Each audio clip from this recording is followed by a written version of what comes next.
During the 1970s, San Francisco was becoming one of the most important centres of gay life in the United States. For many LGBTQ+ people, the city represented freedom. But freedom did not mean acceptance. Homosexuality remained heavily stigmatized throughout much of American society. Gay men risk losing their jobs, damaging family relationships, or facing public humiliation if their sexuality became known. As a result, much of gay social life existed in spaces that were partially hidden from mainstream society, such as bars, clubs, parks, and beaches. These spaces offered community and connection, but they also created vulnerabilities. The Doodler is believed to have used these environments to meet his victims before attacking them. Criminologists sometimes use the term the less dead, which refers to groups whose victimization receives less public attention because of their social status. Historically, this has included homeless individuals, sex workers, racial minorities, and LGBTQ+ people. The victims in the Doodler case belonged to a community that society often marginalised, and this had consequences. Several witnesses and surviving victims reportedly hesitated to cooperate fully with investigators because testifying could reveal their sexual orientation. For some, the risks were enormous. A public court appearance could destroy careers, marriages, and their social standing. From a sociological perspective, the killer wasn't simply exploiting individuals. He was also exploiting a system of stigma. The fear of exposure became a barrier to justice. A sociological analysis of the Doodler case. A sociological analysis of the Doodler serial killings is less about profiling an individual offender and more about understanding how crime emerges within specific social structures, power relations, and historical conditions. Historical context: gay life in 1970s San Francisco. The murders occurred during a period when San Francisco was becoming a major centre of gay social and political life. But at the same time, homosexuality still carries significant stigma.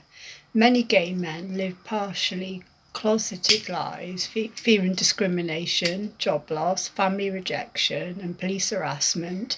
Even in relatively liberal urban environments, violence against gay men was common and often underreported. From a sociological perspective, this created what scholars call structural vulnerability. Victims often met partners in bars, clubs, parks, and beaches because public acceptance of same-sex relationships remained limited. The Doodler reportedly exploited these social spaces, meeting men in gay nightlife venues before attacking them. Marginalisation and the less dead phenomenon. One important concept in criminology is the idea of the less dead groups. Groups whose victimisation receives less public attention because of their social status. Historically, sex workers, homeless people, racial minorities, and the LGBTQ+ individuals fall into this category. Several reports suggest the investigation was hindered because some surviving victims and witnesses were reluctant to testify publicly. Some were reportedly prominent professionals who feared being outed as gay. In the social climate of the 1970s, public disclosure could threaten careers, marriages, and reputations. Sociologically, this illustrates how stigma can indirectly aid offenders. The killer did not simply exploit individuals, he exploited a social system in which victims had incentives to remain silent. Social control and institutional failure. This case also reveals tensions between marginalised communities and law enforcement. Because even though San Francisco had a visible gay community, the trust between gay men and the police was often weak. Many LGBTQ+ people had experienced harassment or indifference from authorities. When communities distrust institutions, crimes may be reported less frequently, witnesses may cooperate less, and investigations may be slower or less effective. Conflict theorists would argue that criminal justice institutions historically prioritised the protection of socially powerful groups.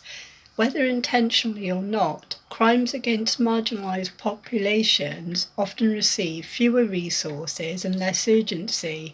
The fact that the Doodler case remains unsolved decades later is frequently discussed in relation to these broader institutional dynamics. Race, sexuality, and public narratives.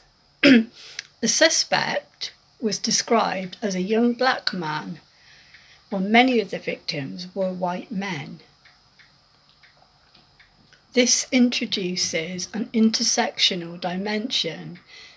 The case sits at the intersection of race, sexuality, and crime. Sociologically, it raises questions about how media narratives are constructed. White victims often receive greater media attention. Black suspects are frequently racialised in crime reporting. LGBTQ+ victims have historically been marginalised or sensationalised.